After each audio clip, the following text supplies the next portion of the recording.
Welcome to African Voices. I'm Larry Midowo in Johannesburg. The sounds of Africa are taking center stage right now around the world. And to be fair, it's mostly Nigerian and South African music. But there are musicians from other parts of the continent that have been making waves for years as well.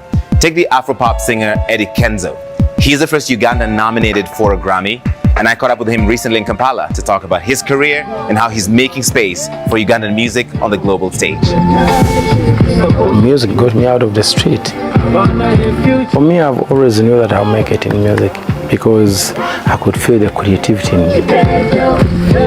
The only thing I didn't have is the support. I think it is the creativity that saved me.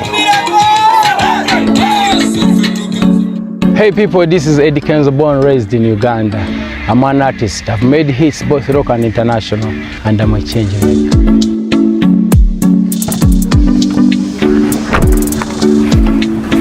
As a kid, Edrisah Musuuza, better known as Eddy Kenzo, used the sounds of Masaka, Uganda to remix the soundtrack of his life. In Uganda, we love music, and music plays on the street everywhere. Even in the villages or town, the music plays outside. So the only way they could sell music is put out the speaker and they start playing the music, and then when people like the song, they come and buy. So we'll be dancing to music and stuff. So I really love the music. Yes. And when you were listening to these speakers playing from a CD, did you ever imagine that you would be a musician someday? Yeah. I really wanted to be a musician. Sometimes I go when there are shows happening, I go early, be there, sit in the show, waiting to see these musicians, the stars, you know. And I'll be like, I think one day I can do that. I was a good dancer by then. You were a good dancer? I'll be dancing so much on the streets, and whenever I hear music play. After losing his mom at 4 years old, Eddy was homeless and spent 13 years growing up in the streets. I remember I used to spend even big days, Christmas, Eddies, no food, nobody can give you anything because how I was looking like, you know. Everyone is like, that one is a street kid, maybe if I bring him here, they will steal or they'll do that. So everyone ignores. So when I look at these kids, I remember myself back then. Football became the tool to escape. Why is football so important to you? Yeah, because of where I come from. I told you, even me coming to Kampala, it was because of football. I was a ball boy to a team called Masakero C back in my village where I come from. And I used to live with these guys, the ones who brought me to Kampala. I became a musician because I'm passionate to music and I know music and I love music, but was because of football that I got connected to the people who introduced me to actual studios. 1 million subscribers on your YouTube page. Yes. That's exciting. Singing and dancing in Kampala provided the ammunition to build a career in music. I used to compose music even without instruments and stuff. I just listen to another beat and I start singing. I already had my songs composed on other people's beats. I hear the beat, I start composing my own. You know? So by the time I went to studio, I started doing great music. Okay, so you only started singing professionally in 2010. And by 2010, you feel it already made a big impact. Yeah. I made a song called Stamina. It was a very, very big song. How did that song change your life? Because that's the one that you feel launched your music career properly. Stamina, it was my official breakthrough. It changed my story. And then City Alus invented that.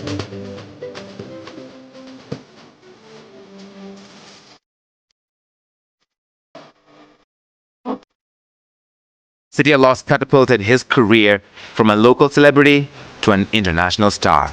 The song currently has more than 57 million views on YouTube and made Eddy one of the biggest Ugandan artists on the platform. City Loss was a massive global hit. It was viral before we had TikTok and all of these things. What do you think made it so great? It is a real song, like real. From the school. I made this song from the scratch, composed from the track and the melodies and the visual. That song has a lot of life and reality in it. Yes, it reflects with a lot of people. Dance is such a key part of your act. Yes, because I used to dance a lot on the street, and I love dancing. And me, I stand for share, spread love. So my music is for joy. You know, someone somewhere is sad about different kind of stuff they go through. So, but me, when I come to the studio, I want to heal that person, because I went through the same thing for a long time. That's why you see a lot of dancing in my music, so that can bring out that joy. It's so powerful that you make music for joy when it comes from a place of pain and all this suffering that you experienced growing up. Yes. Yeah, I just wanted to choose better, not bitter.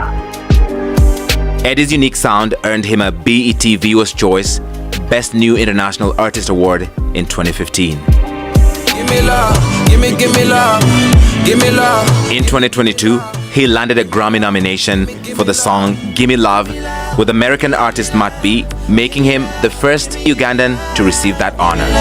Give me love. You've won so many awards. So many awards. I've won so many awards, and I've traveled so many countries.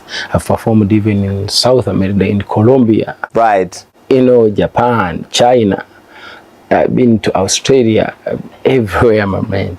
You know, every Ugandan I told I was interviewing you, they were one jealous and two they're like, oh, I think he's Uganda's biggest cultural export. Everyone says that internationally, there's no Ugandan artist who's done more than you have. Yeah. In Japan and Colombia, where they don't speak Luganda. I'm telling you, and but I thank traveling, because it has even helped me to learn how to speak English. Back in day, you couldn't even get a word of English from me. I didn't know anything. But through traveling, I learned through talking to different people who can speak my language. I've at least I'm trying to catch up. You know, at least now I can speak with you. You're doing an interview in English. I'm telling you. You taught yourself English as an adult. Yeah. That's amazing. So, BET Awards, Nickelodeon Kids' Choice Awards, Afrima, every award possible, you've won it. Yeah. But the biggest one, obviously, was the nomination for the Grammys. For the Grammys, my man. How did that feel like?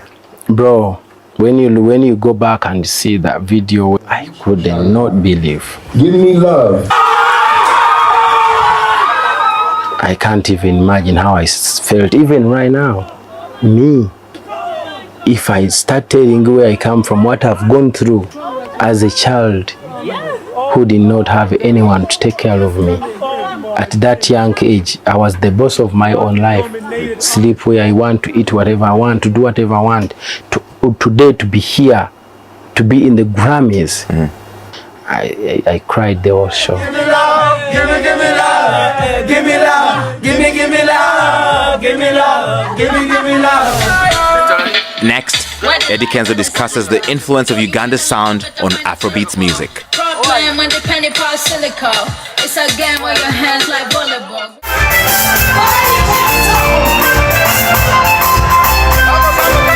We're about to step on a stage for Nyege Nyege Festival. People came here to have fun. I'm gonna make them have fun, so it has a lot of meaning for me. Music has taken Eddy Kenzo all over the world, but he attributes his success to staying close to his Ugandan roots. You sing still predominantly in your language, in Luganda. Yeah. And yet it has this international appeal. Yeah. What makes it so special? Reality. People relate with my music by visual and sound. That's a really good answer. I have nothing to follow. I have nothing to follow up. It's like a really good answer. Sing my song. Because me, I can sing in English. I can take time and sing a very good English song, but it does not represent me. But I feel like if I can do it better in my culture, it will come out right, and it does. With every performance came more international exposure. I remember you performing in the 2015 African Cup of Nations with Akon. Yeah. Which is a huge platform and competition all over the continent. What is that like? It felt unreal. I performed both on opening and then closing ceremony for the AFCON. Yes. I met a lot of stars, including Akon, these footballers. I remember I met Yaya Toure. Yes. And he's like, oh, Eddy, you're here. And I'm like, this guy knows me. The great Yaya Toure. You know? I'm like, what? I've made it. Yeah, it's crazy. Eddy's Afropop jams positively transformed the Ugandan music scene. He says Uganda also had a big influence over Afrobeats and other genres. How do you compare what the sound coming out of Uganda, say, to Afrobeats or Amapiano or bongo from Tanzania? Uganda has a very good sound. Uganda launches most of the new artists. They first make it in Uganda and they make it elsewhere. Uganda has a very, very good Chidandali style that is so dancing. It's very danceable, I have to agree. Yes, so danceable. If someone has art and can twist it in a different way, they can really make it so big. If me, I can make it that big in my own language, then anybody can make it even more bigger in a language where everyone can understand. Right. Yeah. And so you think Ugandan music can compete against Amapiano or other mainstream Afrobeats artists? 100%. So what's been your favorite performance so far? One that really you remember and it stayed with you? Eddy Kenzo Festival. Right. Eddy Kenzo Festival in Kololo Airstrip. Yes, people turned up really. People turned up in a big number and I will never forget that. As a way to give back, Eddy's label, Big Talent Entertainment, nurtures local artists, and last year, he founded the Ugandan National Musicians Federation to develop a robust music industry in the country. You're the chair of the Ugandan Musicians Federation. Yes. So you're advocating for other artists in your industry. Yeah, because when you look at our industry, our musicians are poor. Not because they don't have talent, they are so talented, but they don't have capital. They don't have money to invest in the business. And music is a business like any other business. If you don't have capital, then you cannot do it right. So, and the reason there were lack of copyright law. So it's outdated. It does not take into account the digital platforms, which is how people consume music now. At least 50-60% of musicians, they have woke up now. They have started working together, collaborating, sitting in meetings and knocking different kind of offices, raising their voices in a good way, right, to better themselves. You have a music label that is spotting the next generation of talent. What do you hope to do with that? I want to really promote an artist, as I said. I want to see someone do better than what I've done. Right. That's what I want to do. That's why I don't overdo it. I just want to take time and bring that person that is going to be like, boom, big.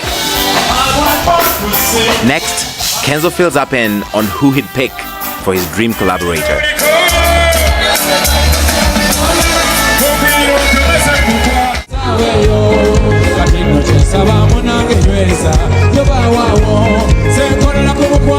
Although Eddy Kenzo's smooth voice has earned him numerous accolades, it is the artist's power to collaborate that has enabled him to resonate with international audiences. Whether it's Nigerian-American artist Jidena sampling his vocals on Little Bit More, his Jambole remix featuring KC, or his collab with Daniel Ho for Ukulele Esanyu, Eddy has learned how to nurture the art of creativity across not only his country's borders, but also the boundaries of musical genres. Particularly the 2022 collaboration with American R&B singer Matt B on Gimme Love, his first Grammy nomination. In terms of collaborations, do you have a dream artist you want to collaborate with? I appreciate talent a lot, but I love people that we share this kind, similar in character, people who are down to earth, people who not over themselves. But I feel Davido so humble, because I meet with so many different kind of artists backstage. Right. But whenever I feel I meet Davido, he really do welcome me and is a good boy. I would love to listen to a Davido Eddy Kenzo song. If one day it happens. Yes, Uganda meets Nigeria. Yes. I think that would be fantastic. Yes. Tell me about Give Me Love and that collaboration with Matt B. With Matt B. Which led to the Grammy nomination. Yes. When I met Matt B. Matt B told me about his story, how he drove from Chicago to Los Angeles. Wow. With his kids in the car. and then they just came to LA to look for opportunities. You know, I felt touched. So I played one of the beats I had on my phone. He picked one of the beats. We went in the studio, we composed, and then we did the song. What do you think is the recipe for a successful song? Something that your fans will love. What makes a great hit song? I think you just need to do a good song.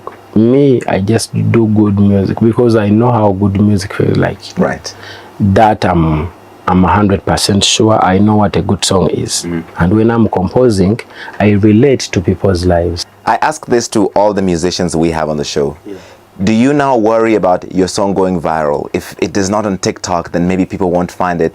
Yeah, it's sometimes you get worried because even these platforms have become so expensive. Right. Very expensive. Marketing music online, it is too much. So right now what we do, what I do, I focus on the creativity and the message. You spend a lot of money investing back in kids from underprivileged backgrounds from across Uganda. Why do you do that? I just want to give glory to God, and me, I keep the joy. I can't believe that I'm here, you know. I'm sorry, it makes me so emotional. One of the most notable instances of Eddy's passion for supporting underprivileged youth was the Ghetto Kids, a dance troupe of children who grew up in the Katwe slums of Kampala, Uganda. In 2014, a video of the children dancing to his song City of Loss went viral. You found these kids when they were just starting out. Is that correct? I was going to perform somewhere in a place called Namasuba. So here comes 3 in the night. I see a group of kids coming to greet me. Oh, Eddy, and I'm like, okay, but what are you guys doing? Oh, you know, we are performers, we are from school, whatever, and we want to perform, but they refused us to perform because there are many artists, there's no time.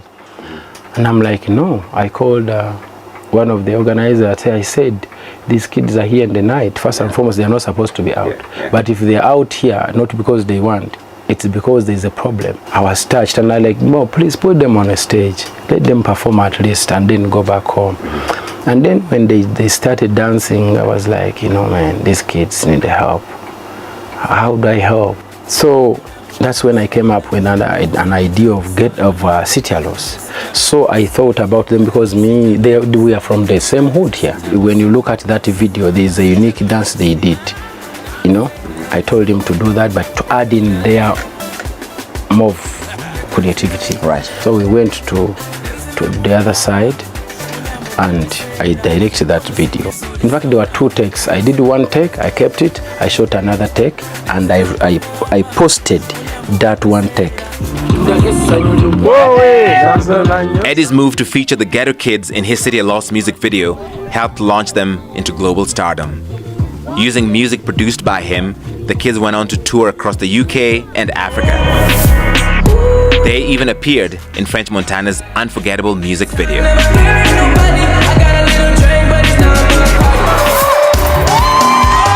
And competed on Britain's Got Talent. Thanks to Eddy's efforts, the children were able to return to school and purchase equipment to help further develop the children's budding dance careers. Next, what's ahead for Eddy Kenzo in music and how he's inspiring the next generation of Ugandan artists.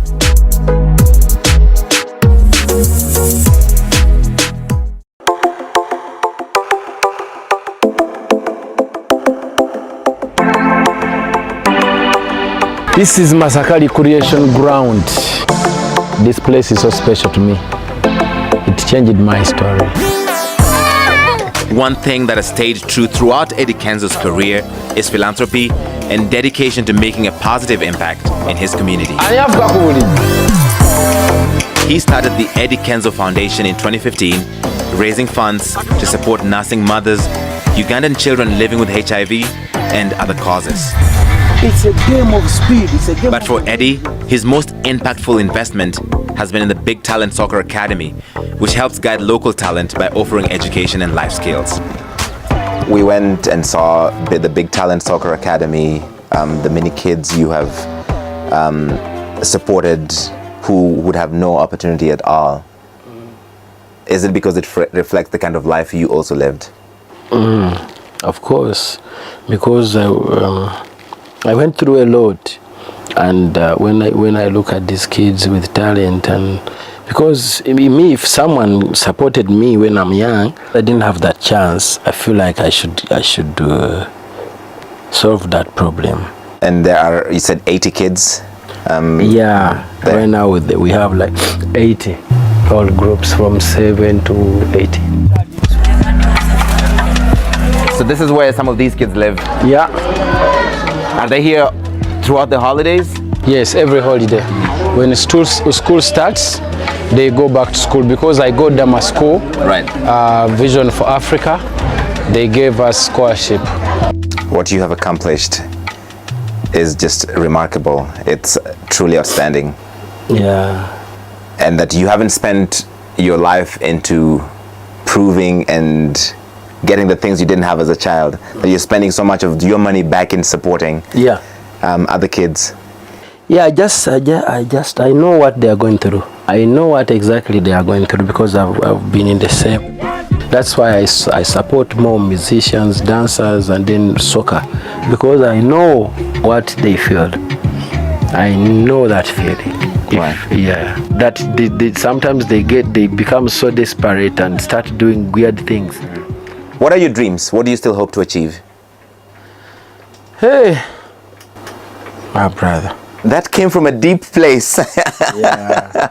You know, we want to achieve different things on every different stage. But I just want to keep representing my people and inspiring. What I want to achieve is I want to see a generation that is going to do way better than me. I would like to see the young generations who are coming up doing it to where I should have done.